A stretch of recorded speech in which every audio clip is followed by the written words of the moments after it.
Today we're making up some Sioux City Sloppy Joes, named after a cook in Sioux City who took an open-faced sandwich and made it into something hearty, savory, and filling. The kind we've all come to love. So let's make it up.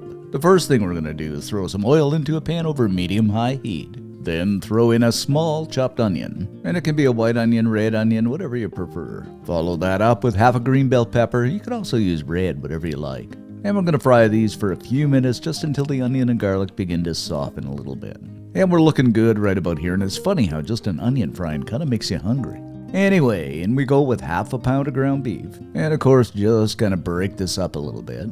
And fry this until it's basically cooked through and no longer pink. Now we are pretty much cooked up here, and we go with 3 cloves of the old chopped garlic. Stir and saute this until that wonderful aroma of onion and garlic fills the air. And I know I said no longer pink, and there's a little bit of pink in there, but that's fine. We're going to fry this a little bit more. But oh my goodness, guys, this is smelling so good already. Okie dokie, it is time to throw in 3 tablespoons of tomato paste. Then a couple of tablespoons of the good old hickory barbecue sauce. By the way, if you want to make your own sauce, go back and watch our video on down home ground beef hash we made last week.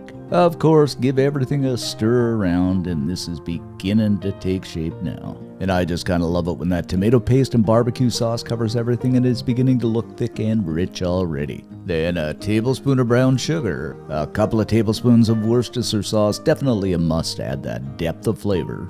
And of course, one of the stars of the show, half a cup of good old ketchup. You can use Heinz, whatever you have on hand. I'm sure that Sioux City Joe would be proud of us. Then a teaspoon of Dijon mustard. You could also use yellow mustard too. Season things up with a bit of salt, I'd say about a teaspoon. Another teaspoon of ground black pepper. Maybe a teaspoon and a half, I tend to lay this on fairly heavy. Half a teaspoon of hot pepper flakes, which is totally optional, but I just like the heat. For our liquid, half a cup of good, rich beef broth.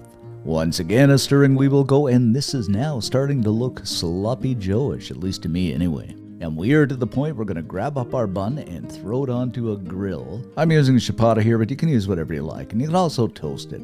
Once we got some char marks, we're going to throw a bit of butter on top. Onto a plate with the bun, then that wonderful, ever so delicious sloppy Joe mixture over top of the bun. Just look at this, wow. And at this point in time, I know Sioux City Joe would be extremely proud of us. This is looking so good. Make sure you got a good heaping sloppy mixture over the top of the bun. Then it's just a matter of popping the top on. And there, guys, is our Sloppy Joe sandwich, Sioux City Joe style. Oh, ever so good. Amazing what he did, just taking an open-faced sandwich and adding and tinkering with it and coming up with something absolutely delicious people are making and will make for years. And believe me, you pick this up and bite into it, it is indeed savory, delicious.